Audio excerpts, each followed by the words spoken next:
Hi friends, I'm Sandhya. Today మన topic వచ్చేసి hair fall. Hair fall ఎందుకు అవుతుంది? హెయిర్ ఫాల్ అవ్వకుండా ఉండడానికి మనం ఏం జాగ్రత్తలు తీసుకోవాలి తెలుసుకుందాం.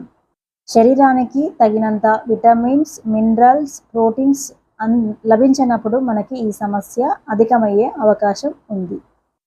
ముఖ్యంగా శరీరంలో biotin, vitamin B12, zinc, iron, vitamin D వంటి పోషక లోపం వల్ల కూడా ఈ సమస్య మనకి ఎక్కువగా అయ్యే అవకాశం ఉంది. శరీరంలో హార్మోన్ల అసమతుల్యత వల్ల కూడా మనకి ఈ సమస్య ఎక్కువగా అయ్యే అవకాశం ఉంది. హార్మోన్ల అసమతుల్యత మీన్స్ డయాబెటీస్, మోనోపాజ్, అధిక బరువు పెరగడం వంటి సమస్యల వల్ల కూడా సడన్ హెయిర్ ఫాల్ అయ్యే అవకాశం ఉంది. మెడిసిన్స్ యూజింగ్ వల్ల కూడా మనకి ఈ ప్రాబ్లం ఎక్కువగా అయ్యే అవకాశం ఉంది. హెయిర్ ఫాల్ సమస్య అనేది మెడిసిన్స్ యూజింగ్ వల్ల ఎక్కువగా అవుతుంది.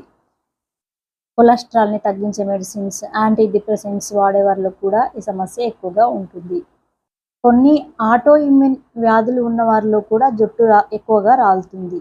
అలోపేసియా, ఆటో లూపస్ వంటి ఆటో ఇమ్యూన్ వ్యాధులు ఉన్న వారిలో జుట్టు ఎక్కువగా రాలుతుంది. ఒత్తిడి, టెన్షన్స్, నిద్రలేమి, ఎక్కువగా సరిగా నిద్రపోకపోవడం వల్ల కూడా మనకి జుట్టు ఎక్కువగా రాలుతూ ఉంటుంది. థైరాయిడ్ సమస్య ఉన్న వారిలో కూడా జుట్టు ఎక్కువగా రాలుతూ ఉంటుంది.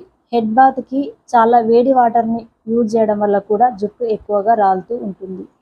రెగ్యులర్ షాంపూ చేయడము, బ్లో డ్రైయింగ్ చేయడము, జుట్టును గట్టిగా పట్టుకొని లాగటం వంటివి జుట్టు మూలాలను దెబ్బతీస్తాయి. అందుకే ఎక్కువగా జుట్టు రాలడానికి కారణమవుతుంది.